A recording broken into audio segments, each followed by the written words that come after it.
#1, or they got to see the Siegel Bailey origin tale for the Spectre, which originally appeared in More Fun Comics 52 through 54. What's really neat about the second volume of Secret Origins is that, for the most part, the origins are faithful, very faithful retelling of the old origins or the most recent origin of different characters, but it's all new artwork this time. So you get a slightly different interpretation of the origin tale.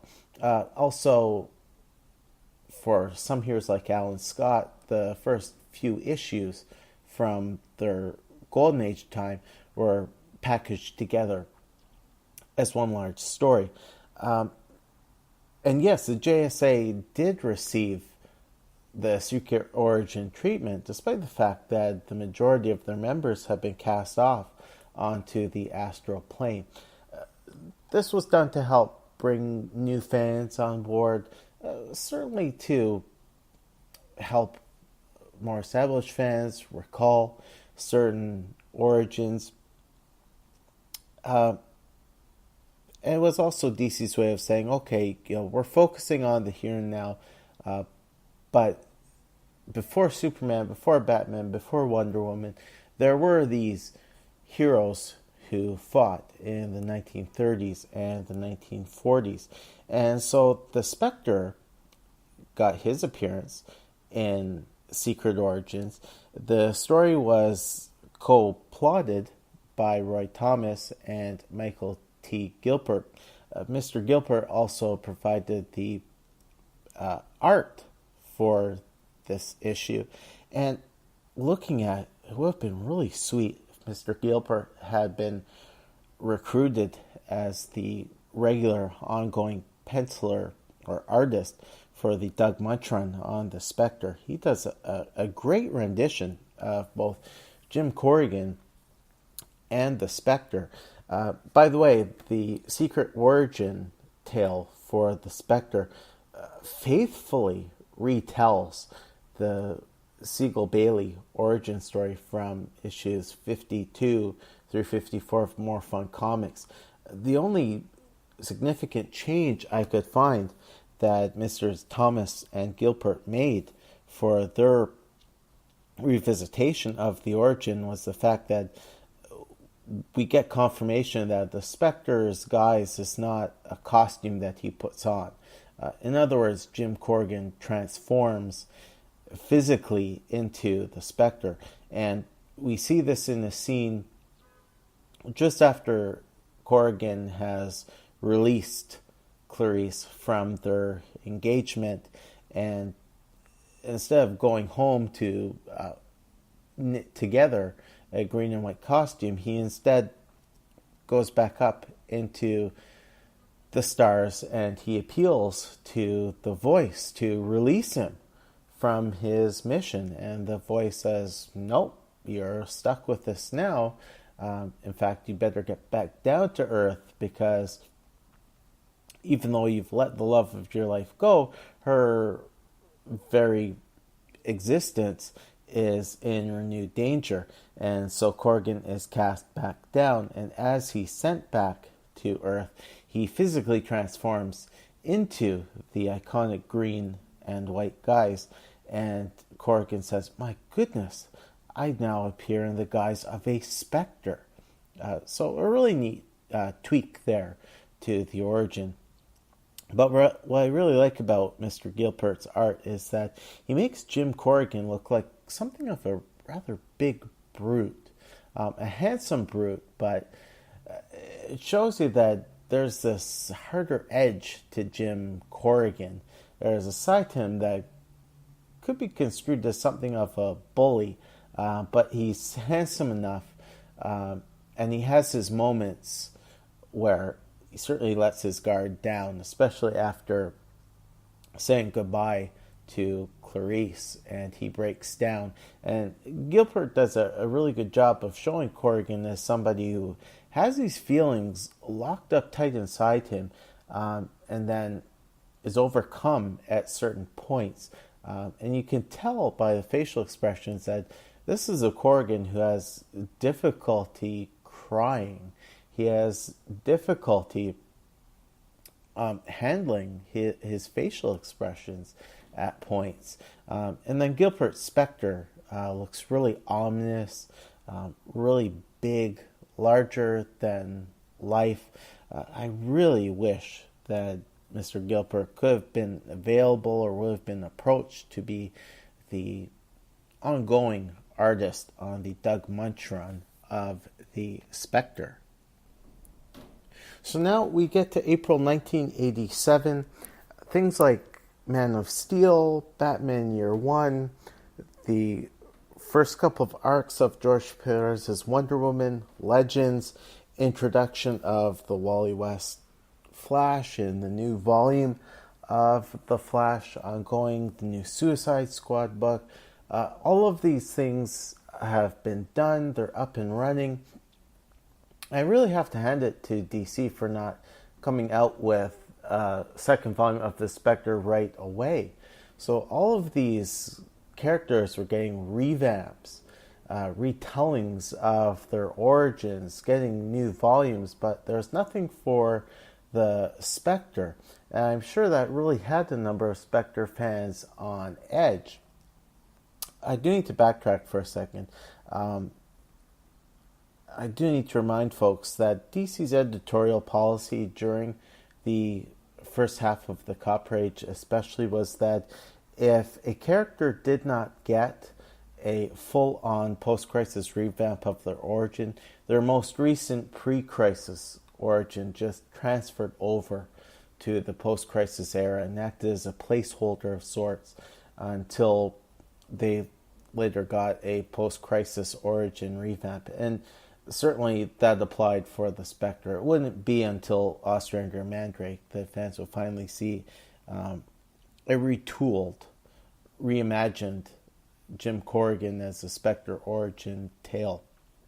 But getting back to Volume 2 of the Spectre. So finally now in April 1987, fans could see what was going to come out of the Spectre's failures and apparent demise at the end of last days of the Justice Society of America. And writer Doug Munch was tapped to be the scribe for the second volume of the Spectre. I'll just say right now, I've heard different pronunciations of the man's name. I've heard it pronounced as Munch, Minch, Menk, Monk. I'm going with, I want to say it's episode 57 of Comic Geek Speak, in which the geeks interviewed Doug Munch, and they referred to him at least once as Doug Munch, and he didn't correct them. So that's the pronunciation I'm going with. If any of you listeners out there have evidence that's pronounced otherwise, please write in to the show. Let me know, and then I will gladly apologize for name butchery on multiple occasions in this very episode on a future episode of the show. There you go. Now, Mr. Munch has received some flack from fans for being the one to write this volume of the Spectre. And I have to agree with others who say, what? Really? You're going to argue against Doug Munch being the writer on the Spectre? I mean, his big claim to fame over at Marvel was writing Werewolf by Night and introducing Moon Knight.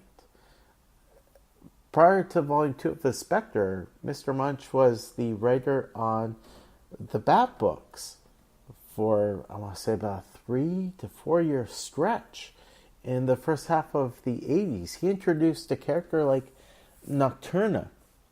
I mean, to my mind, Doug Munch was the perfect choice to be the writer for the Spectre. In terms of who he was paired with for the art, it was a variety of artists who were brought on board.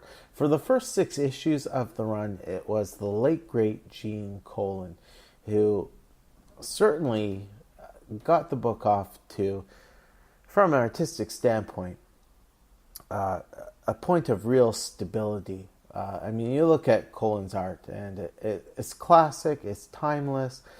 He had a really good handle on depicting the Spectre too. The one thing that really sticks out to me about Gene Colan's Spectre is that the Spectre would be standing face to face with another person, and the Spectre would be talking with that person, but he never made eye contact with that person. And you hear about so many people having experiences, encounters with ghosts, and one of the things they say is the ghost never looked right at me. It was like they were looking somewhere else.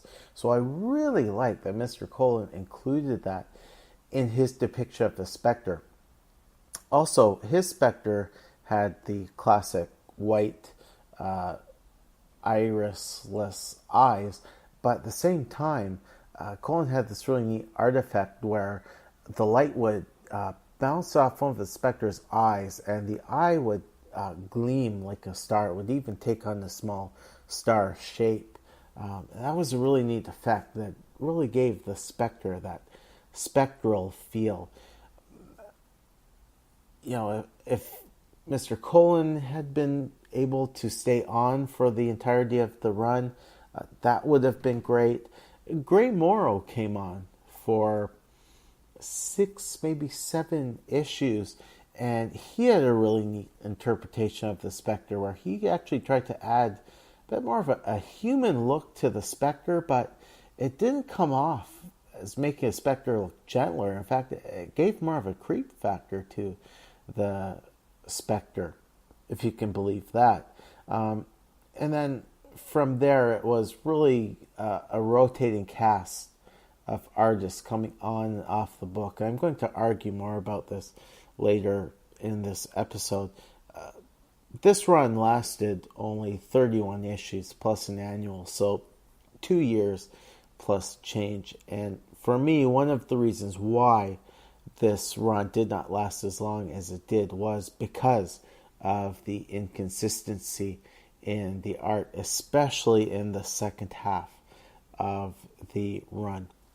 Now, I get the sense that Mr. Munch was told directly by editorial that something new, something different had to be done with the Spectre. The concern at this point was that the Spectre was impossibly powered, and so it really took away an element of believability from the Spectre. So the Spectre needed to have a downgrade in power. And certainly stories like the Swamp Thing Annual, Crisis on Infinite Earths, Last Days of the JSA, those were really like a setup for the Spectre to have a power downgrade. And so Mr. Munch could really build on those previous stories.